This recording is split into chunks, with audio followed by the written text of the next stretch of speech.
आपको बता दें कि पीटीआई के मुताबिक अप्रैल में लोकसभा चुनाव होंगे, इस तरह की खबर आ रही है। 5 चरणों में इन चुनावों की तैयारी का पूरा कार्यक्रम बन रहा है और फरवरी या मार्च में जो तारीखें हैं उनका ऐलान भी हो सकता है। इसीलिए सबसे बड़ा सवाल यहां पर यही उठ रहा है कि जिस पार्टी की तरफ से और जिस पार्टी के पीएम उम्मीदवार की तरफ से कहा जा रहा है कि कांग्रेस मुक्त भारत बनाने की तैयारी है, यानी कि नरेंद्र मोदी, उनके रास्ते में कहीं अरविंद केजरीवाल सबसे बड़ी अड़चन बनकर न आ जाए, ये सवाल उठ रहा है। हमारे साथ आज की इस चर्चा में खास मेहमान मौजूद हैं। बीजेपी से सुधांशु मित्तल जी हमारे साथ हैं।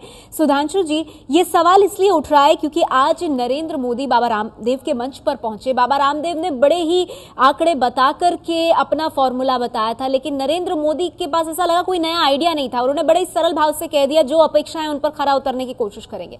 दूसरी ओर अरविंद केजरीवाल, जो कि दिल्ली की सत्ता में आने के बाद से लगातार जनता से जुड़ी बातों को उठाने का दावा कर रहे हैं। आपको लग रहा है कि 272 प्लस का जो मिशन है उसमें सबसे बड़ा रोड़ा अरविंद केजरीवाल ही ना बन जाए आप लोगों के लिए? नेहा जी, अभी मैं कमेंट्री सुन रहा था। इससे पहले कमेंट्री क्या थी? दिल्ली में जीतने के बाद अब ये आम आदमी पार्टी और अरविंद केजरीवाल। अरे दिल्ली में जीते कहां है, पहले तो ये समझा दीजिए मुझे।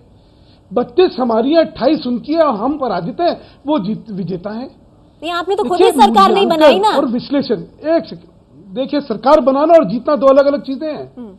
आप जिसको अभी मैं देख रहा था आधा घंटा पहले, जिसको गाली दे रहे हैं उसका समर्थन ले रहे हैं, जो गाली दे रहा है वो समर्थन दे रहा है। ऐसी सरकारें ऐसी बनाते रहे, हमें उसमें कोई फर्क नहीं पड़ता। लेकिन जो जनादेश था उसका गलत बयानी करना ये तो ठीक नहीं है। जीत हमारी हुई है, जीत आप उनकी बता रहे हैं। दूसरा देखिए, मूल्यांकन और विश्लेषण जो है उसमें जो है तथ्यों के आधार पर होना चाहिए। ठीक है, मोदी जी का जो है ये आगे का रास्ते में रोड़ा हो जाएंगे। अरे भाई, अभी क्या कह रहे हैं? हम जो है हम हरियाणा में लड़ेंगे, दिल्ली में 10 सीटें, हरियाणा में 7 सीटें, दिल्ली में। आप जानती हैं वीरता की अगर क्रम में आप आइए तो सबसे बड़ा प्रदेश है यूपी, 80 सीटें। हरियाणा है 15वां नंबर पे, दिल्ली है 16वें नंबर पे। आप किस चीज का परिप्रेक्ष्य क्या देख रहे हैं? 28 विधानसभा, अभी दिल्ली का भी समझा देती हूँ आपको। 7 लोकसभा, मुझे भी सुन लीजिए। नहीं, आप अपनी बात रखिएगा, लेकिन आपने सवाल उठाया है कि ये क्यों सवाल पूछा जा रहा है, तो कम से कम फिर उसका जवाब मुझे देने दीजिए। जो शहरी वोटर है उनकी वजह से ये सवाल पूछा जा रहा है। 200 सीटें, जिनमें से 131 सीटों पर कांग्रेस और बीजेपी के बीच सीधा सीधा मुकाबला होता है, वहां पर अरविंद केजरीवाल एक बड़ी फोर्स बनकर उभर सकते हैं। वो हिंदी बेल्ट, वो शहरी इलाके जहां मोदी का प्रभाव माना जाता है, वहां अरविंद केजरीवाल सेंध लगा रहे हैं, ये दिख रहा है। तो इसको मानने में दिक्कत क्या है? चुनौती क्यों नहीं मानते? अच्छा कहा आपने। सुनिए ना, 121 में से 72 पे अभी चुनाव हुए हैं। ये जो 121 सीटें हैं उनमें 72 पे चुनाव हुए हैं। 72 में 62 पे भाजपा जीती है, 8 पे कांग्रेस और 2 पे अरविंद केजरीवाल है सिर्फ। दिल्ली में 7 सीटों में भी अगर विधानसभा के चुनाव को आप लोकसभा के वाइज इसको एक्स्ट्रापोलेट कर लीजिए तो सिर्फ 2 लोकसभा में जीते हैं। ठीक है, पूरा देहात गायब है, पूरा सारा गायब है। अरे मैं इसलिए कह रहा हूं, आप तथ्यों के आधार पर विश्लेषण करिए या मूल्यांकन करिए, वहां तक तो ठीक है। क्योंकि हम एक रोमांटिक नोशन को लेकर चले और हमें आगे बढ़ाना है, ये तो ठीक नहीं है। ठीक है सुधांशु जी, मैं इसका जवाब ले लेती हूँ। आप आधार पे सवाल उठा रहे, तो हमारे साथ आम आदमी पार्टी से गोपाल राय जी मौजूद है। गोपाल राय जी, इससे रोमांटिक नोशन बता रहे हैं सुधांशु मित्तल जी। बीजेपी में कोई से अप्रासंगिक बता रहा है, कोई बेमानी बता रहा है, अब एक रोमांटिक नोशन की बात आ गई और कहा यह जा रहा है कि सिर्फ 28 सीटें आपको मिली है, वक्त आपके पास बड़ा कम है, 3-4 महीने में आप कौन सा करिश्मा कर लेंगे लोकसभा चुनाव में? हम कोई करिश्मा नहीं करने की स्थिति में। करिश्मा तो उस वोटर को करना है जिसने दिल्ली में करिश्मा किया है। सुधांशु जी, कम से कम ये तो आज कह रहे हैं कि 2 सीट है आम आदमी पार्टी की। चुनाव से पहले तो कहते 0 सीट है, 1 सीट पा जाए मुश्किल है। आम आदमी ने अपने दम पे 28 सीट जीती है। ये पार्टी की जीत नहीं है, उन लोगों की जीत है जिन लोगों ने इन कांग्रेस और भाजपा की नीतियों से जिनकी जिंदगी तबाह हुई है। वो मतदाता विकल्प ढूंढ रहा है। निश्चित तौर पर दिल्ली में आम आदमी की 28 सीटें आने के और सरकार बनने के बाद जो 32 हम जीते वो किसकी जीत है? नहीं, वो किसकी जीत है वो आप जानते होंगे। नहीं, आप जानते होंगे किसकी जीत है और कैसे आप जीते हो, आपको पता है। तो जिन लोगों ने हमें 32 सीटें जिताई है वो क्या थे? वो जनता जिसने हमें 32 सीटों से जिताया है वो नकारा जनता थी, वो जनता गुमराहित थी, वो जनता। पिछली बार कितने पाए थे आप? ये क्या गलत है? पिछली बार कितने पाए थे? 23 पाए थे। हम पिछली बार कितने पाए थे आप? और जिन्होंने तो 23 से आप 32 पा गए। 32 हैं। आप एक देखो ऐसा है सुधांशु जी, आंख बंद करने से सच्चाई खत्म नहीं हो जाती है। आज इस देश के अंदर आप किसी शहर में, किसी कस्बे में, किसी नौजवान से, चलिए ठीक है, आप दोनों अपनी बात रख रहे हैं। गोपाल जी, आप अपनी बात संक्षेप में खत्म करें। अगर आप नरेंद्र मोदी को बिलाऊ समझते हैं तो वो देश बर्दाश्त नहीं करने वाले। नहीं, गोपाल राय जी, सवाल यही है, बिलाऊ अगर आप समझते हैं कि नरेंद्र मोदी देशद्रोह की बात नहीं करते। अच्छा चलिए ठीक है, आपकी तरह से ये नहीं। अभी आज मैं सुन रहा हूँ, अभी प्रशांत भूषण जी देशद्रोह की बात करें, वैसा नहीं करते। नहीं ठीक है, वो कह रहे हैं कश्मीर जो अलग हो जाना चाहिए। नहीं सुधांशु जी, ऐसे तो चर्चा फिर कहाँ चली जाएगी पता नहीं चलेगा। चलिए सुधांशु जी, गोपाल राय जी, आप दोनों ने अपनी बात रखी, आप लोग शांत हो जाइए। मैं आप लोगों को शांत होने का वक्त देती हूँ। हम लोग कांग्रेस पार्टी के पास चलते हैं। हमारे साथ अखिलेश सिंह जी भी मौजूद है। अखिलेश जी, आप इसे किस तरह से देख रहे हैं? वो मैं इसीलिए जानना चाहती हूँ क्योंकि दिल्ली में आपकी पार्टी को सबसे कम सीटें मिली और एकदम हाशिए पर आ गई, और उसके बाद कांग्रेस पार्टी ने ये बात मानी कि हमने आम आदमी पार्टी को बड़ा कम करके आंका। आपको लगता है वही गलती बीजेपी भी कर रही है?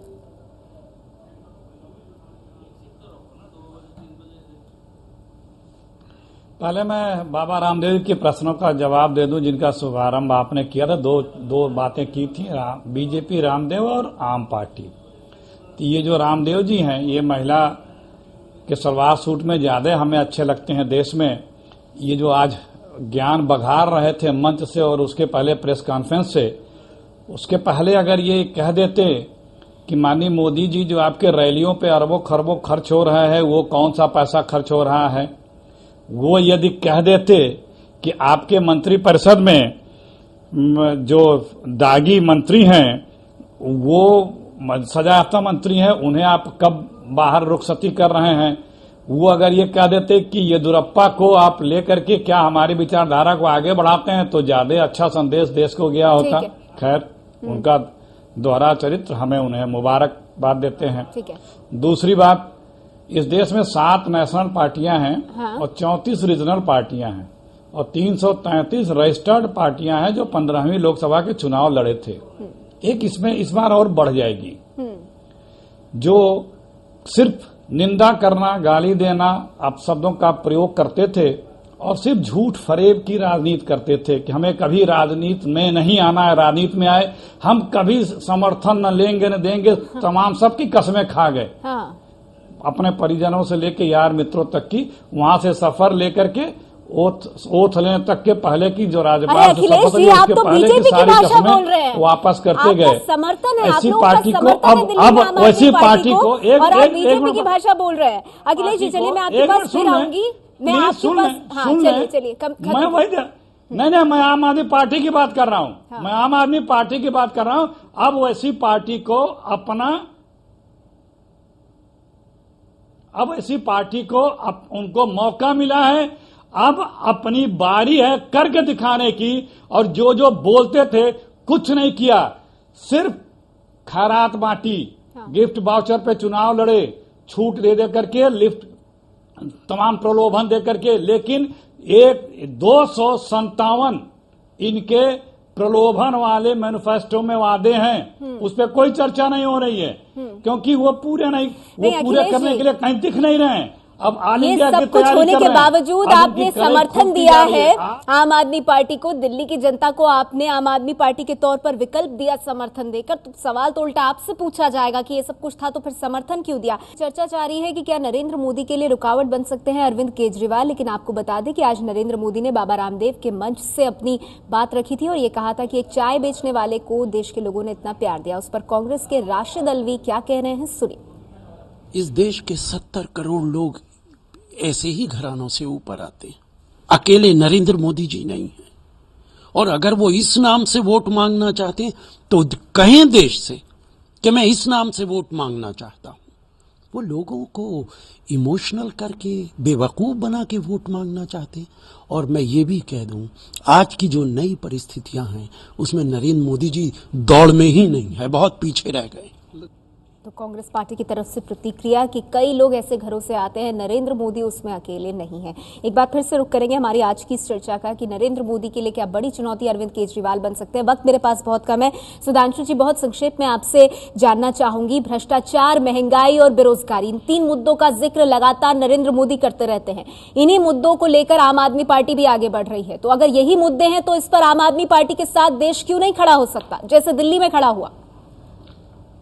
उसका कारण यह है कि एक तरफ जो है प्रामाणिकता है, विश्वसनीयता है और वो करके दिखाया है। आज गुजरात के अंदर सुशासन है, लोग मानते हैं भ्रष्टाचार रहित प्रशासन है, वहां पे जनता के प्रति संवेदनशीलता है उस प्रशासन में, और विकास और तरक्की का वो जो है वो सबसे बड़ा प्रतिबिंब है। वहां उसकी जगह इनका क्या है, इनके इल्यूजनरी प्रोमिसेस है, प्रोमिसेस विच आर इल्यूजन्स। क्यों अभी तक तो जो कहते आए सब पलट गए। 370 पेजों का मेरे पास दस्तावेज है और मैं ये कर दूंगा वो कर दूंगा। फ्लोर ऑफ द हाउस में कहते हैं अरे भाजपा वाले जो है सबूत ला के दें। अच्छा, हर चीज में कथनी और करनी में इनके क्या है क्या नहीं है वो सबके सामने ठीक है, मैं इसका जवाब ले लेती हूँ। गोपाल राय जी, आपकी कथनी और करनी में फर्क है?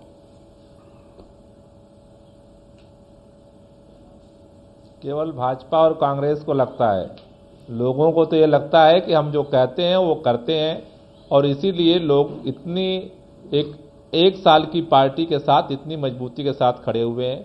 नहीं, लेकिन गोपाल राय जी, बीजेपी कह रही है एक तो कांग्रेस के साथ मिलकर आप सरकार चला रहे हैं, दूसरा शीला दीक्षित के खिलाफ 8 दिन होने के बावजूद सरकार में आने के बाद आपने कांग्रेस के खिलाफ कुछ नहीं किया, जबकि इससे पहले अरविंद केजरीवाल कहते थे 7 दिन में FIR होनी चाहिए। तो ये सब चीजें क्या बातों से पलटने की कोशिश है? और इन्हीं को करना है, ये दिल्ली पुलिस का काम नहीं है। आपको एक और चीज जानकारी दे दूं मैं, दिल्ली के अंदर जो है एंटी करप्शन ब्यूरो दिल्ली सरकार के अंदर है। ठीक है, जवाब ले लेते हैं। पुलिस के अंदर नहीं है। ठीक है, जवाब ले लेते हैं गोपाल जी। लोकपाल का कानून बनेगा, लोकपाल का कानून बनेगा। नरेंद्र मोदी साहब इतने भ्रष्टाचार के खिलाफ हैं, अपने यहाँ जन लोकपाल क्यों नहीं बनाते हैं? किस बात का डर लगता है? अगर सारे ईमानदार उनके यहाँ बैठे हुए हैं तो डर किस बात का लगता है? लोकायुक्त एक्ट अगर आपको नहीं पता हो तो झूठ ना बोलिए। वहां पे लोकायुक्त एक्ट है और आप भी लोकायुक्त बनाने वाले हैं, आप भी लोकपाल नहीं बनाने वाले। तो कृपया करके सबको पता है, सबको पता है कि वहाँ क्या है। आपका झूठ का पुलिंदा सबने देख लिया है। चलिए, कम से कम झूठ ना ऐसा है, ये वाद विवाद सिर्फ टीवी चैनल्स तक ही नहीं, ये जनता के बीच भी जाएगा और फिर जनता को सोचना होगा कि बेहतर विकल्प जो है वो देश के लिए क्या है। लोकसभा चुनाव में बहुत ज्यादा वक्त नहीं और यही वजह है कि इस तरह के सवाल उठ रहे हैं। शुक्रिया आप सभी मेहमानों का हमारे साथ आज की इस चर्चा में जुड़ने के लिए। आपको इस वक्त की एक अहम खबर दे दें